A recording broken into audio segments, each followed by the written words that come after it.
Пайгамбарыбыз саллаллаху алейхи вассаламдан аял затына кыскача насаат. Имам Али ибн Абу Талиб радияллаху анху айтат: бир күнү пайгамбарыбызга бир аял келип мындай деп айтты: мен бир адамга күйөөгө чыкканда турам. Ушуга кандай карайсыз деди. Пайгамбар саллаллаху алейхи вассалам жылмаюу менен жооп берди: аялдын алдында эркектин акысы өтө көп, аткара аласыңбы деди. Эркектин кандай акысы бар деди аял. Эгер сен аны тарынтсаң, Аллага каршы чыккан болосуң, жана сенин намазың кабыл болбойт деди. Дагы айтышыңызды өтүнөм деди аял. Эгер аял күйөөсүнүн уруксатсыз жок көчөгө чыкса, анда ар бир кадамы күнөөлүү болуп саналат. Дагы айтышыңызды өтүнөм деди аял. Эгер күйөөсүнө жаман сөз айтса, анда кыямат күнү тили менен асылат деди. Дагы айтышыңызды өтүнөм деди аял. Эгер аялында байлык болуп туруп, күйөөсүнө жардам бербесе, анда акыретте жүзү кара болот деди. Пайгамбарыбыз саллаллаху алейхи вассаламга дагы айтышыңызды өтүнөм деди аял.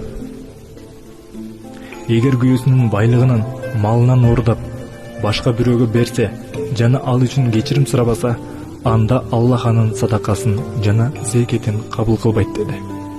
Дагы айтышыңызды өтүнөм деди аял. Кайсыл бир аял күйөөсүн урушса же каргыш сөз сүйлөсө, анда тозокто тили менен асылган болот. Жана музыка бар жерге барса, же ошол жерге акча берсе, анда сооптору күйүп кетет. Ал эми андагы кийимдер ага мындай деп айтышат: берекелүү күндөрү жана күйөөңдүн алдына кийбей, бизди харам жерге кийип жатасың. Мындай аялдарды Аллах тозокто 1000 жыл күйгүзөт деди. Бул нерселердин баарын угуп бүткөн соң, ал аял айтты: о Аллахтын элчиси, буга чейин күйгө чыккан эмес элем, мындан ары да чыкпаймын деди. Пайгамбар саллаллаху алейхи вассалам айтты: күйөөгө чыксаң канча сооп табарыңды айтып берейинби? Уккунуң анда. Эгер күйөөң сага Аллах сага ыраазы болсун деп айтса, анда бул 60 жыл ибадат кылгандан да жакшыраак. Эгер сен ага бир тамчы суу берсең, 1 жыл орозо кармагандан да жакшыраак. Күйөөң менен ойноп күлүү 60 кулду боштондукка чыгаргандан да жакшыраак.